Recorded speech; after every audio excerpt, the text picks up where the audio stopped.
So hello everybody, what is going on? Today is Kiba Shimaki here, and welcome back to some more what was I supposed to say? Final Fantasy.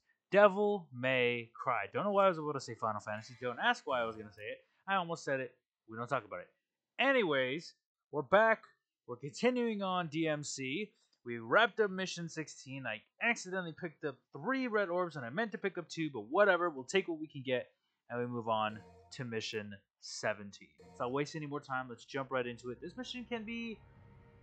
Okay, this mission can be interesting. It could either be really short or really fucking long. Excuse my language, but it could be really short, it could be really long. All depends on how you go about it. We have 2,990 red orbs. We could get Kick up, we could get Meteor up, or we could purchase an upgrade Vortex. I don't find much reason to really upgrade Vortex, in all honesty. I mean, it keeps attacking as long as engagement. Yeah, it's a good move, but I think, in all honesty, I want to save up and I want to get Rolling Blaze.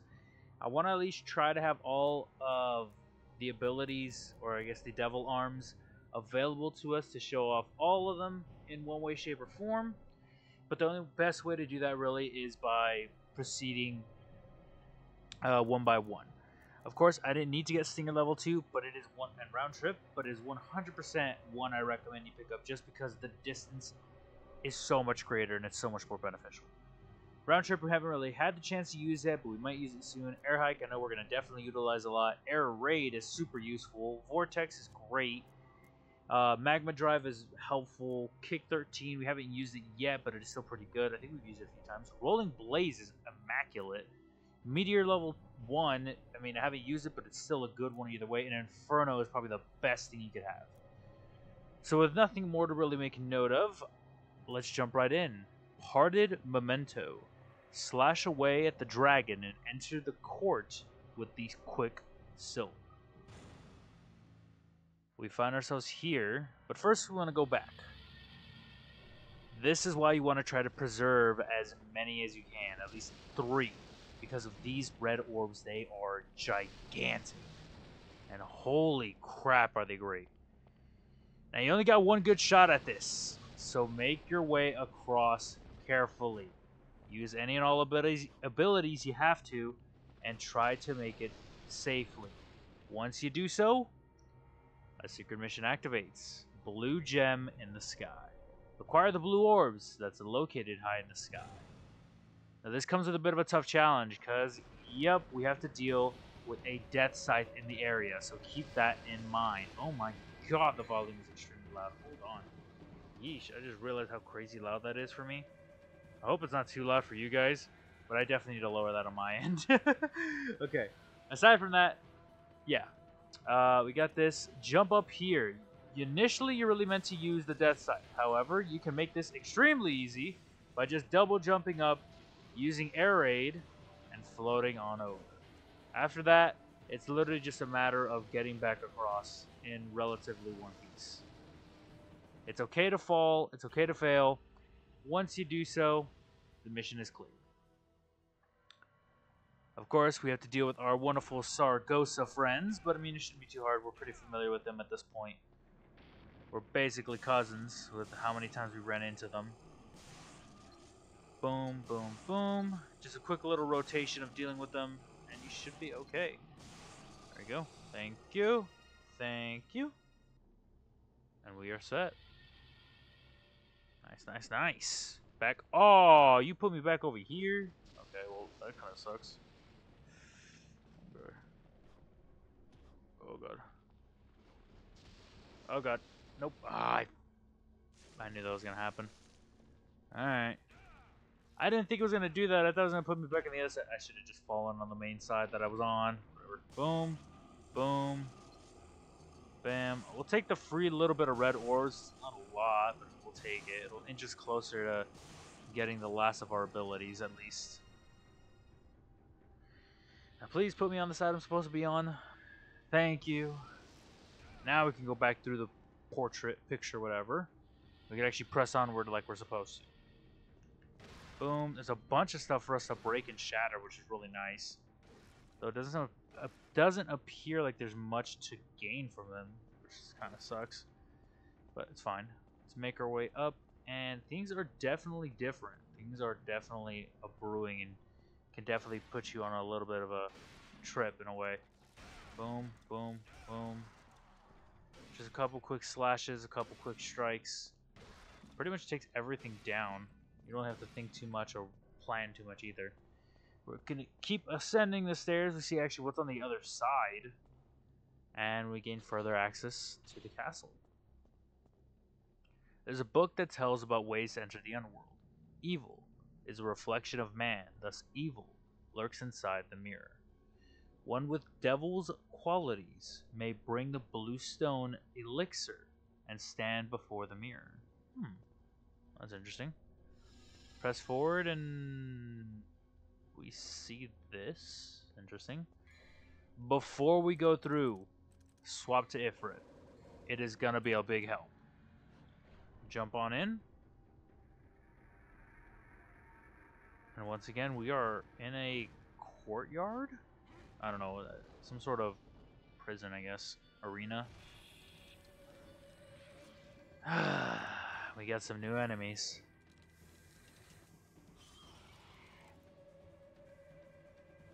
Jump immediately. These enemies are known as Frost, and yep, they are basically like cold versions of Blades. But they don't take too long to defeat. 2 good Infernos will KO them, which is really nice. Aside from that, they basically have the same moves and abilities in a way of a Blade. They kind of just attack in a more ice-type version, so shouldn't be too hard to deal with. As long as you have your Devil Trigger gauge filled up, you should be fine. Boom. Let me put back Alistair on. And yeah, we're pretty much set. Hold down X. The longer you hold it, the further it travels. Well, there it is. There's a round trip, I guess. Let me actually hold on the other one too. Let me get the grenade gun back. Let me use the best combination you possibly can. Let's just blast our way through here. Boom, boom.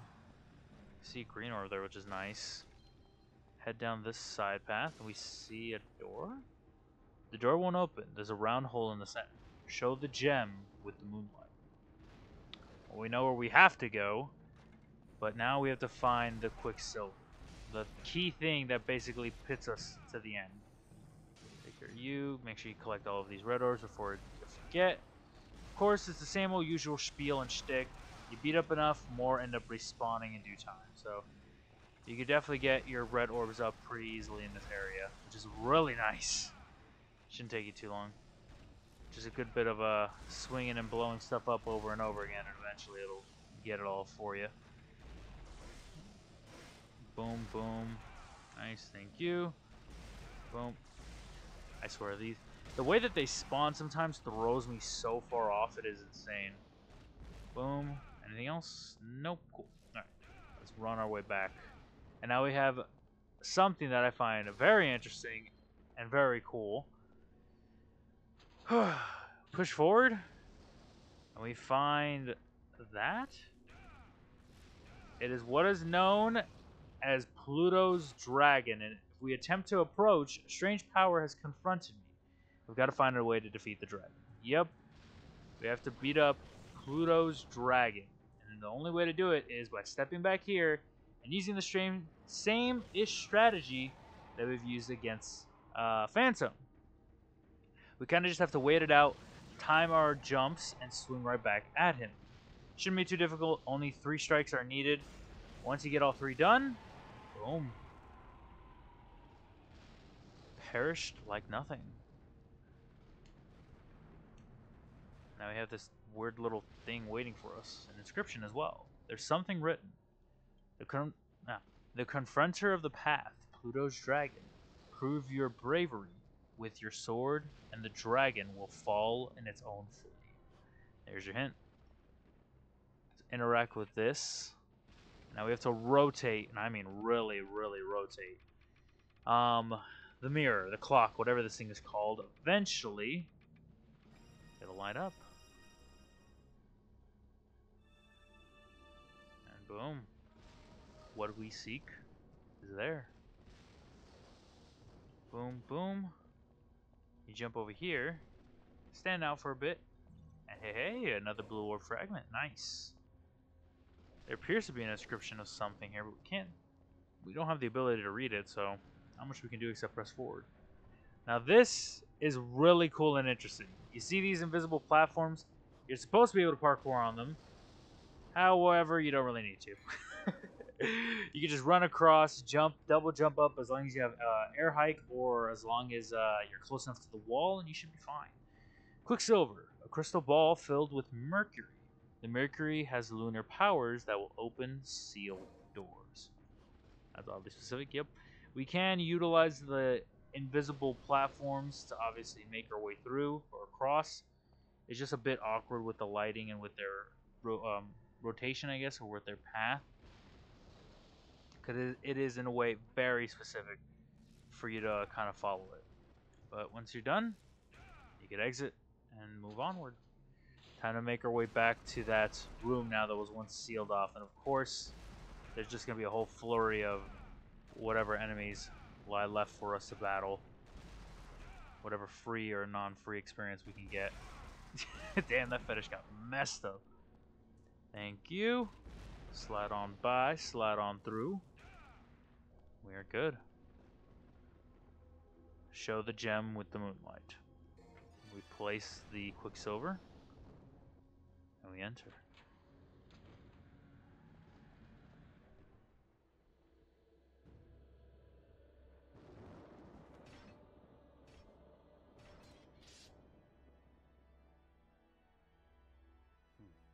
A man with guts and honor. I like that. But it's a shame you serve Mundus.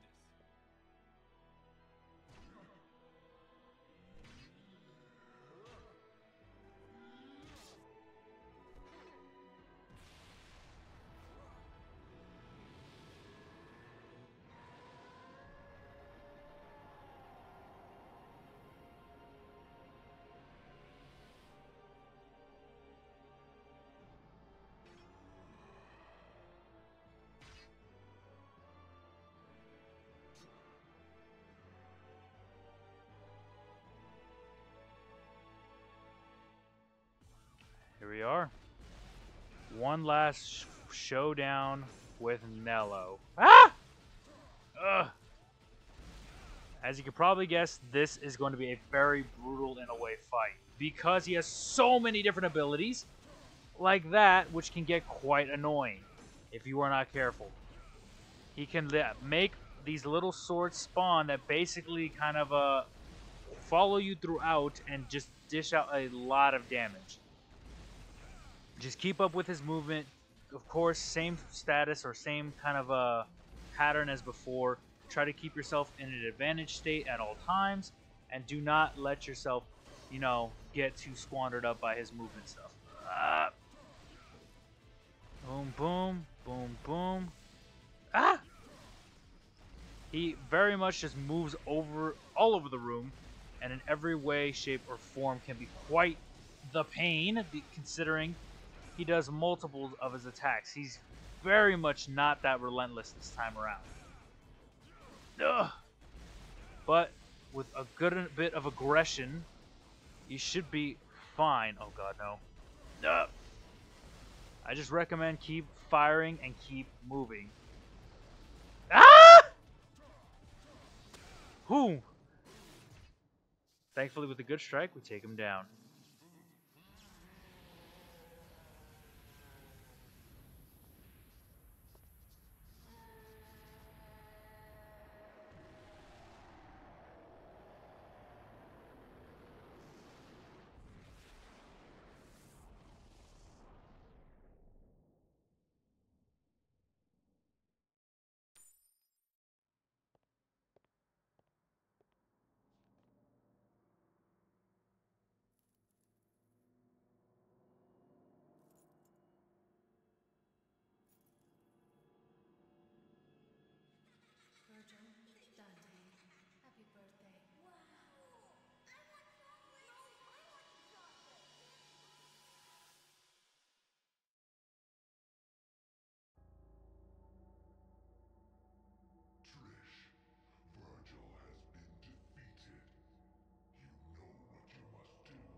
And that is the mission.